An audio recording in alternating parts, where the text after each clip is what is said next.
Cerita ini fakta atau fiksi? Silakan putuskan sendiri.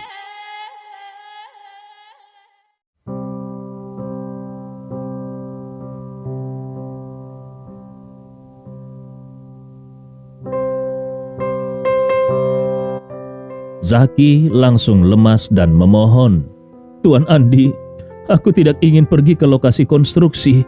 Tolong, ampuni aku kali ini.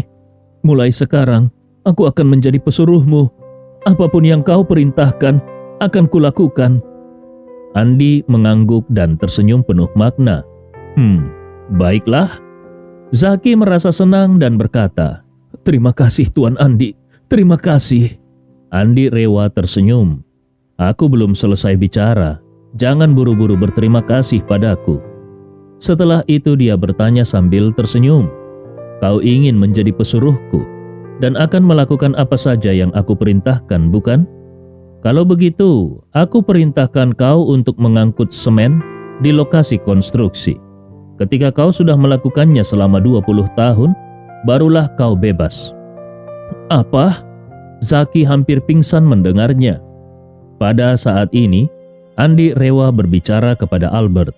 "Albert, cari lokasi konstruksi. Biarkan dia mengangkut semen setiap hari dan suruh bawahanmu untuk mengawasinya. Ketika dia sudah melakukannya selama 20 tahun, barulah kau bisa membiarkan dia pergi. Kalau dia mencoba kabur, langsung bawa dia ke peternakan anjingmu." Albert segera mengangguk. "Jangan khawatir, Tuan Andi. Aku punya beberapa lokasi konstruksi di Makassar. Kupastikan dia ditempatkan di lokasi yang paling berat dan melelahkan." Andi Rewa mengangguk puas. Biarkan dia bekerja sambil merenung. Zaki menangis dan memohon, "Tuan Andi, 20 tahun itu terlalu lama. Mohon kurangi sedikit. Kalau tidak, hidupku akan benar-benar hancur." Andi Rewa dengan suara dingin berkata, "Jangan tawar-menawar denganku. Sebelumnya, ada sepasang ayah dan anak yang terlalu sombong. Dan sekarang mereka sedang mencari tanaman herbal di Gunung Bawakaraeng. Mereka tidak pernah bisa meninggalkan Gunung Bawakaraeng seumur hidup mereka. Kalau kau terus mencoba tawar-menawar, aku akan mengirimmu ke sana sekarang juga." Mendengar bahwa dia mungkin dikirim untuk mencari tanaman herbal di Gunung Bawakaraeng seumur hidupnya, Zaki menjadi sangat ketakutan sampai jiwanya hampir keluar dari tubuhnya. Dia segera menangis dan meratap, "Tidak, tidak, aku akan menerima nasibku.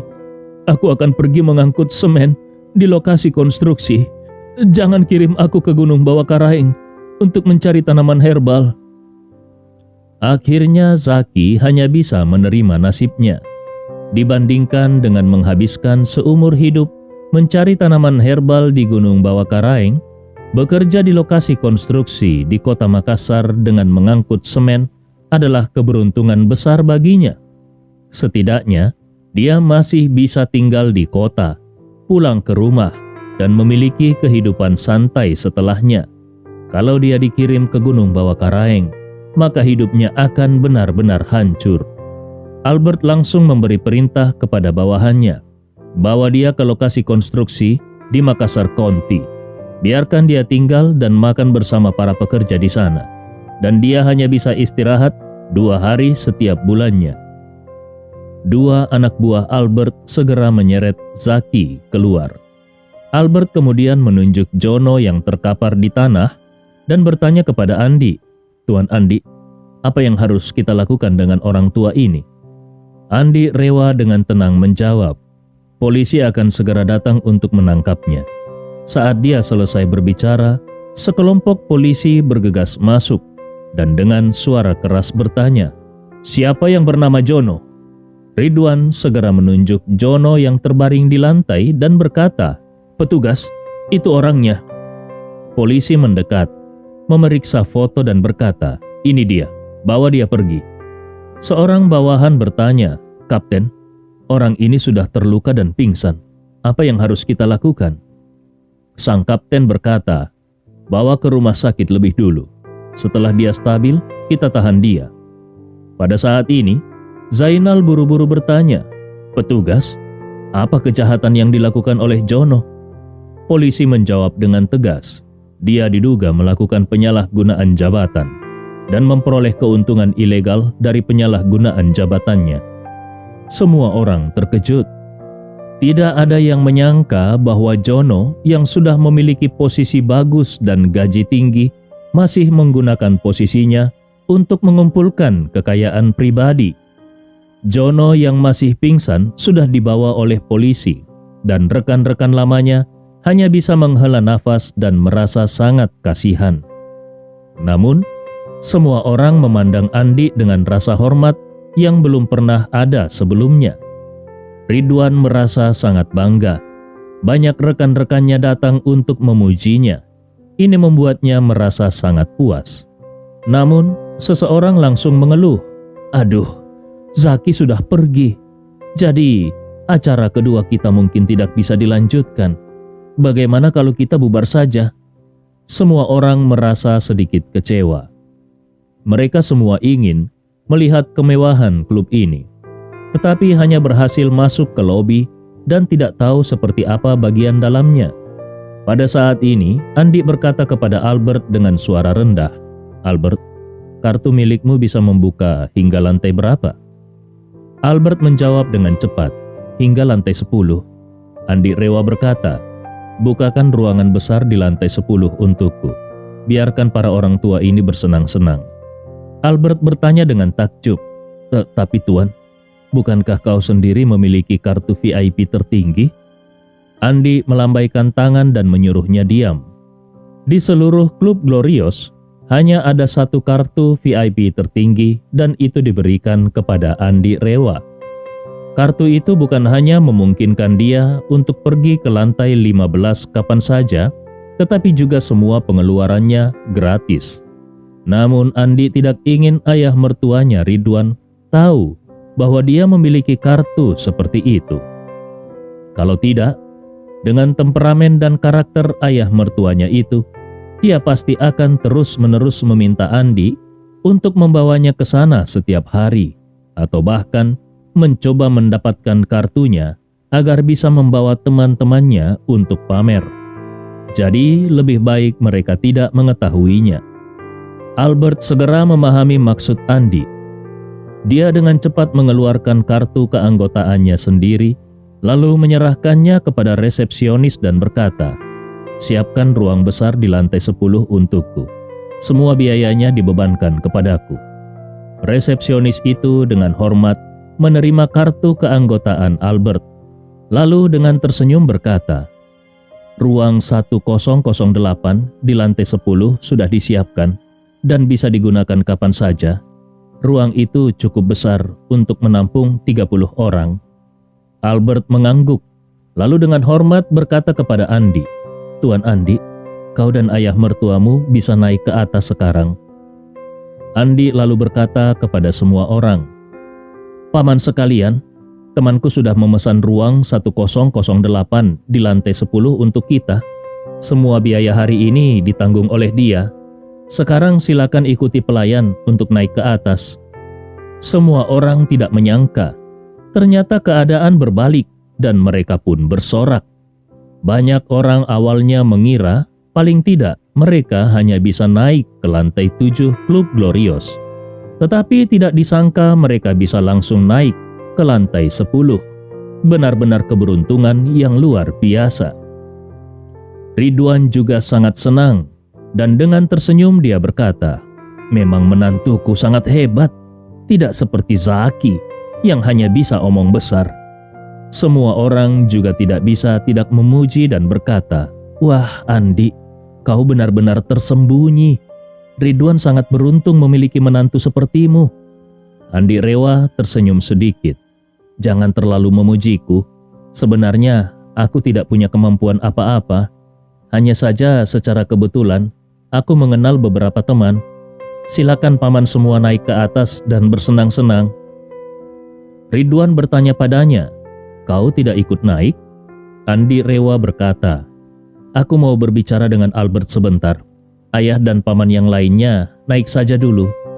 Ridwan mengangguk, lalu dia berterima kasih kepada Albert. kemudian naik ke atas bersama teman-teman lamanya.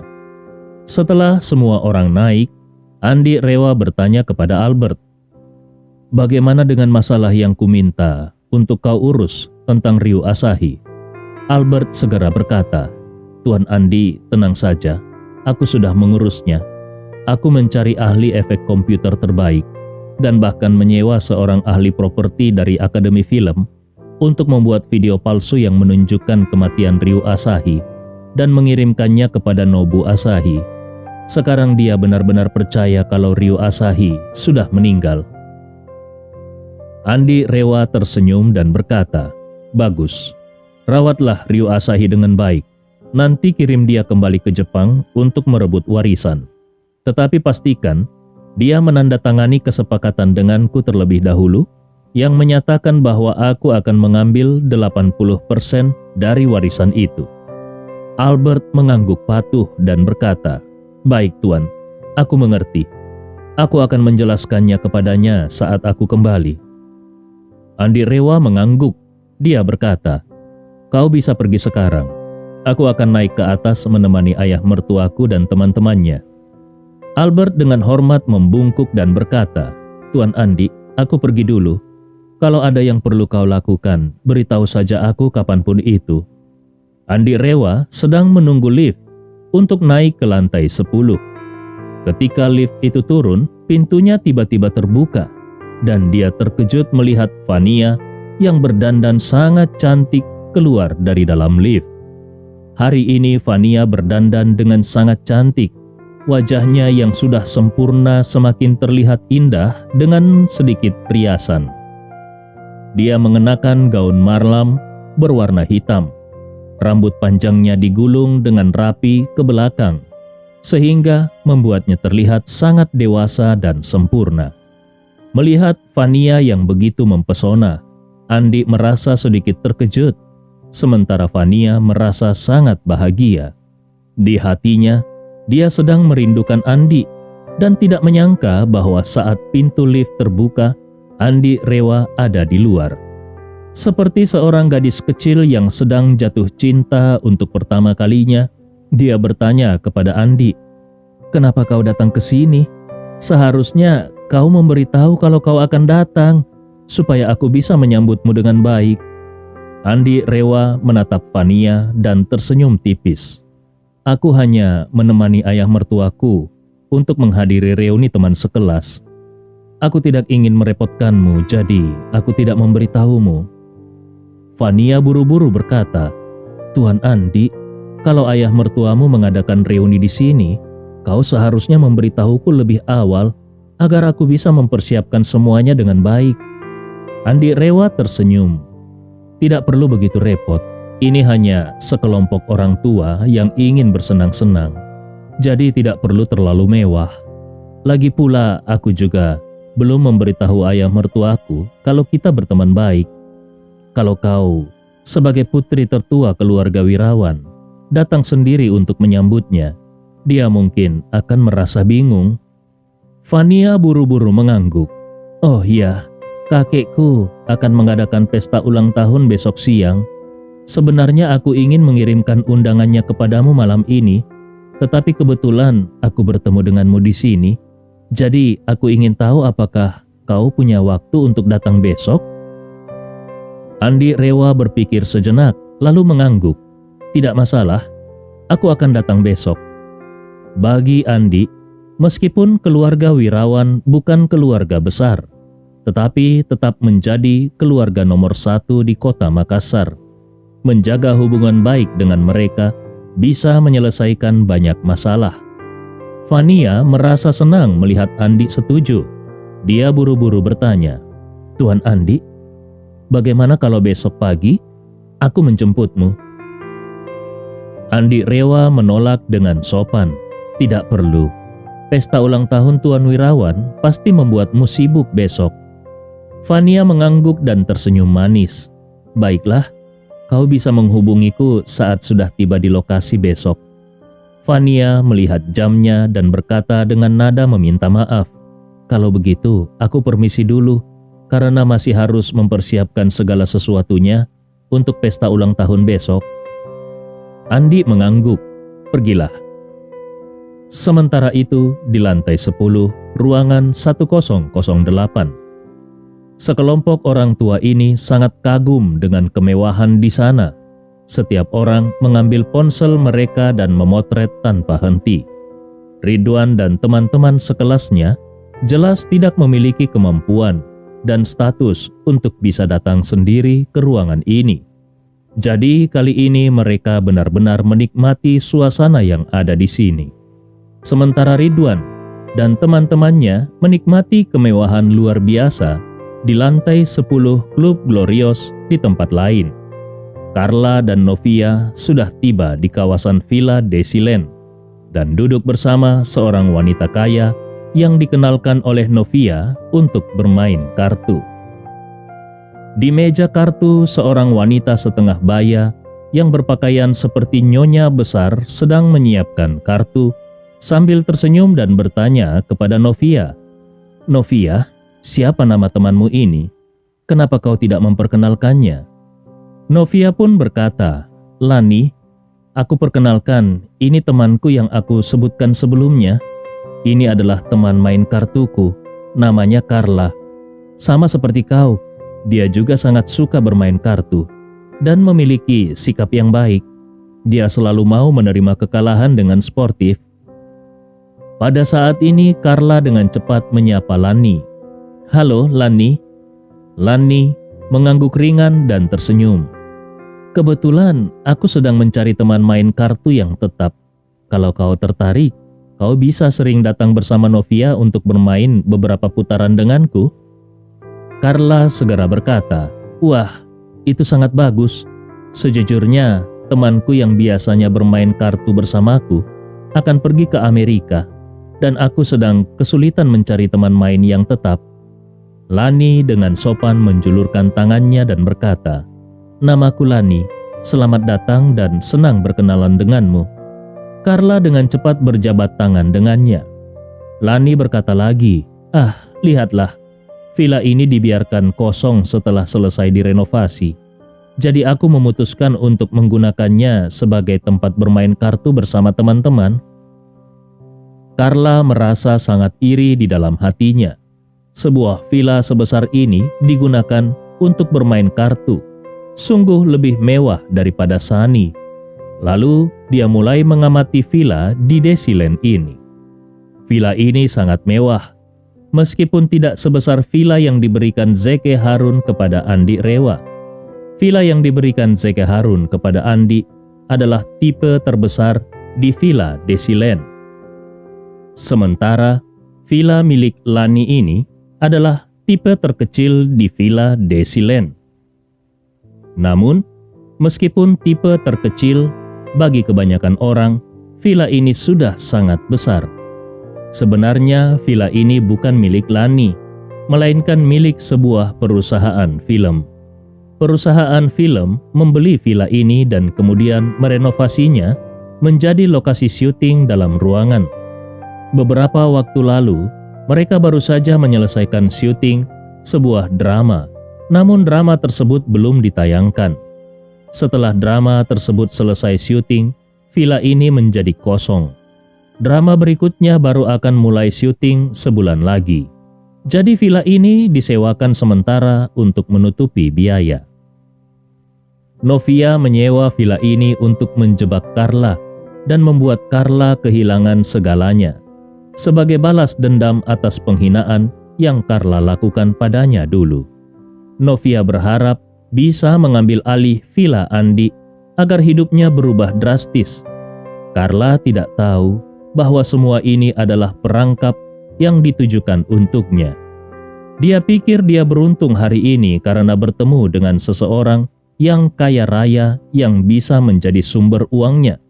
Dengan wajah yang penuh pujian, dia berkata kepada Lani, "Wah Lani, kita sangat cocok bermain kartu bersama.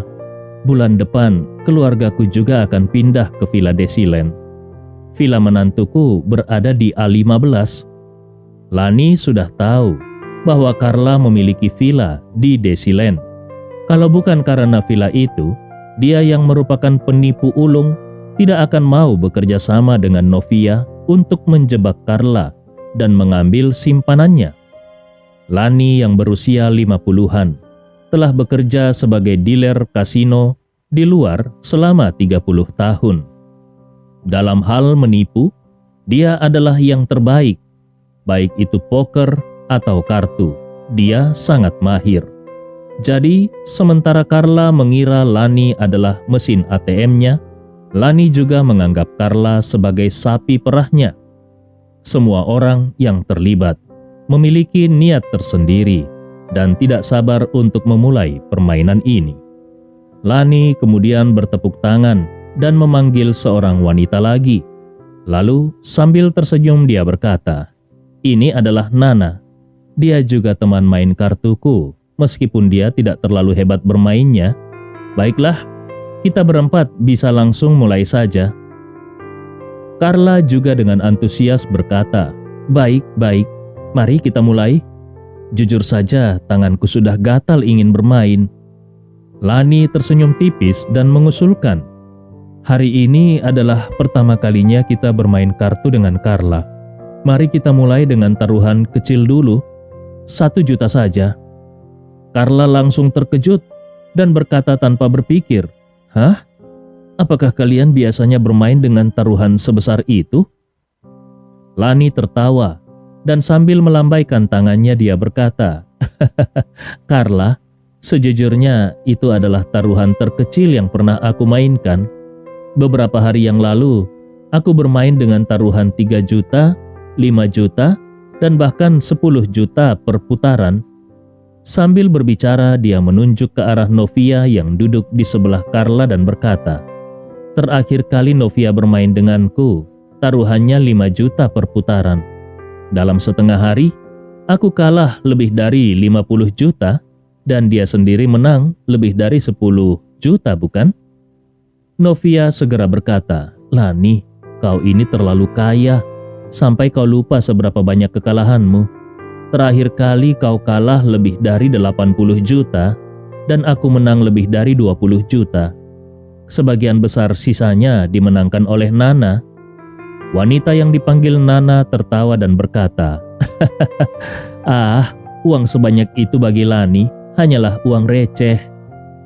Lani tersenyum dan berkata, "Jujur saja, uang sebanyak itu memang tidak seberapa.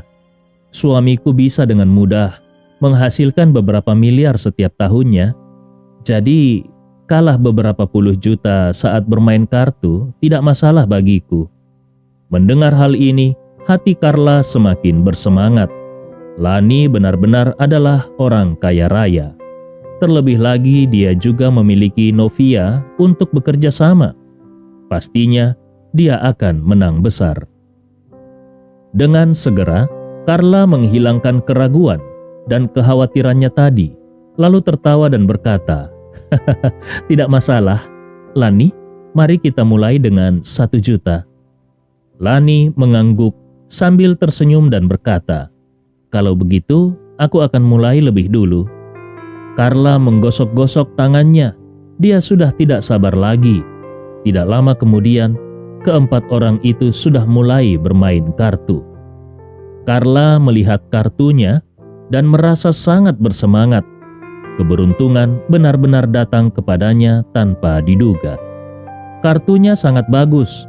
Dia hanya kekurangan 1 kartu untuk mendekati kemenangan, dan setelah itu dia hanya butuh 1 kartu lagi dan dia bisa langsung menang.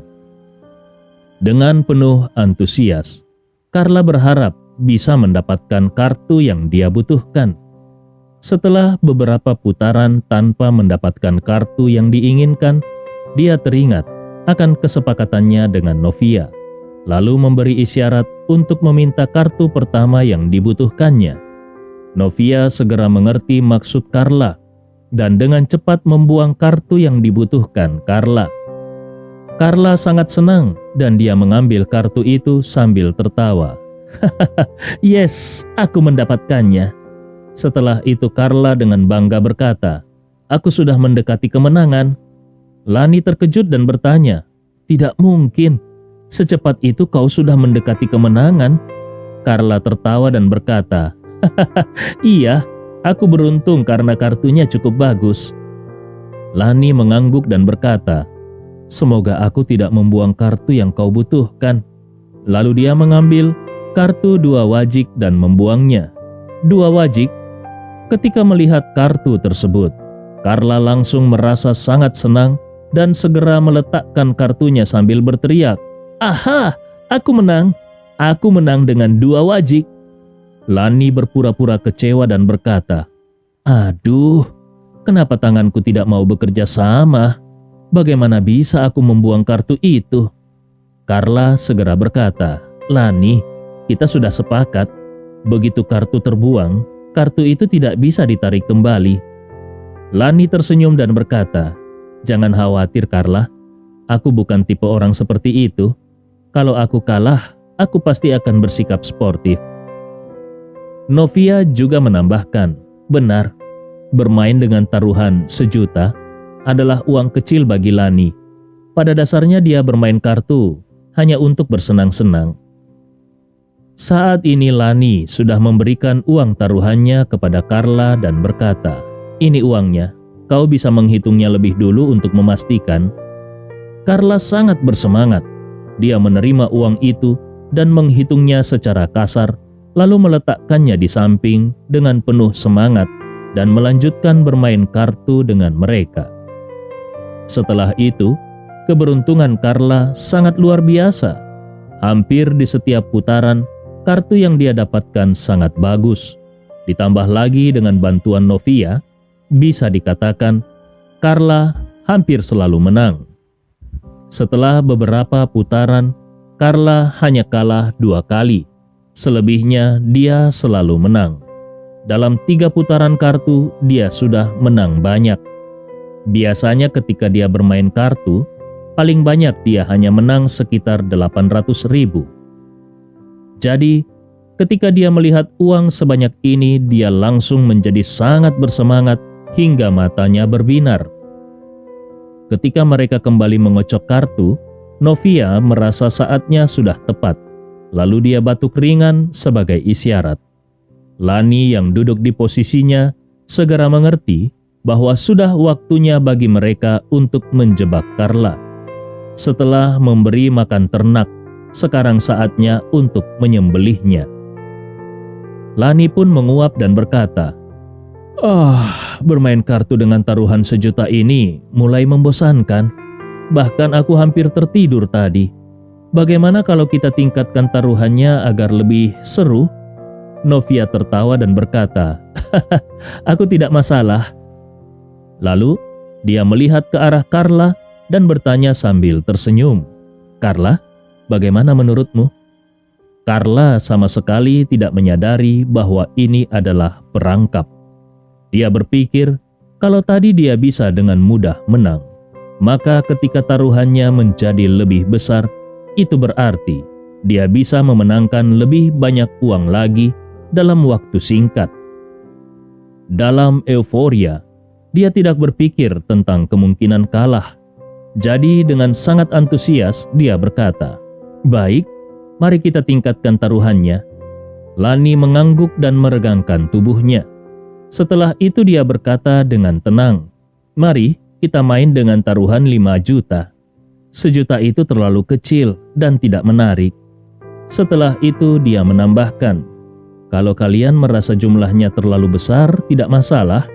Aku punya tetangga yang suka bermain kartu dengan taruhan kecil.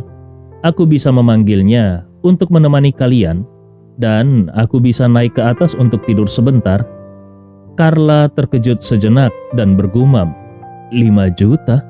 Apakah jumlah itu tidak terlalu besar? Namun Novia terus memberi isyarat dan sambil tersenyum dia berkata, 5 juta itu tidak terlalu besar bagi Carla. Dengan keberuntunganmu yang baik, kalau kita bermain dengan taruhan 5 juta, kau bisa menang puluhan juta hari ini." Mendengar kata puluhan juta, akal sehat Carla langsung lenyap. Kalau dia tidak setuju, mungkin Lani akan memanggil tetangganya dan dia tidak akan mendapatkan kesempatan untuk menang puluhan juta. Jadi dengan penuh semangat dia mengangguk dan berkata, "Baik, ayo kita main dengan taruhan 5 juta. Itu bukan taruhan yang besar bagi seorang Carla. Lani tersenyum tipis dan berkata, "Oke, mari kita mulai. Karena taruhannya besar, kita gunakan transfer bank lewat ponsel saja agar lebih praktis." 3 orang lainnya juga setuju. "Baik, mari main dengan taruhan 5 juta. Setelah mencapai kesepakatan, semua orang mulai mengambil kartu baru. Carla mengambil semua kartunya dan segera membalik kartu yang tertutup, lalu merapikan kartu-kartunya. Dia hampir saja berseru kegirangan. Ternyata kartunya langsung siap untuk menang. Memerlukan keberuntungan yang luar biasa untuk mendapatkan kartu yang begitu bagus. Memikirkan hal ini, dia sangat bersemangat dan segera menutup semua kartunya, lalu berkata dengan gembira, "Aku sudah siap menang." Lani terkejut dan berkata, "Kau begitu hebat. Kau benar-benar langsung siap menang." Carla tidak bisa menahan tawa dan berkata, "Benar sekali. Entah bagaimana hari ini, keberuntunganku sangat baik." Lani mengangguk dan berkata, "Sepertinya hari ini memang jatahmu untuk menang." Setelah berkata demikian, Lani yang menjadi bandar merapikan kartunya dan langsung membalikkan 4 kartu dan berkata, "Kuartet sekop." Carla terkejut dan berkata, "Wah, Lani memulai dengan kuartet sekop? Luar biasa." Lani tertawa dan berkata, "Kau belum melihat kartu-kartuku yang lainnya. Semuanya jelek." Karena Carla sudah siap menang, dia sekarang hanya bisa mengambil dan membuang kartu sampai dia menang sendiri atau seseorang membuang kartu yang dia butuhkan. Ketika Carla dengan cemas terus mengambil dan membuang kartu, Lani tiba-tiba tersenyum dan berkata, "Wah, aku juga siap menang." Setelah berkata demikian, dia dengan cepat membalikkan 4 kartu lain miliknya. Melihat keempat kartu tersebut, Carla langsung merasa pusing. Sial, kartu yang dia butuhkan ternyata ada di antara keempat kartu yang dibuka Lani barusan.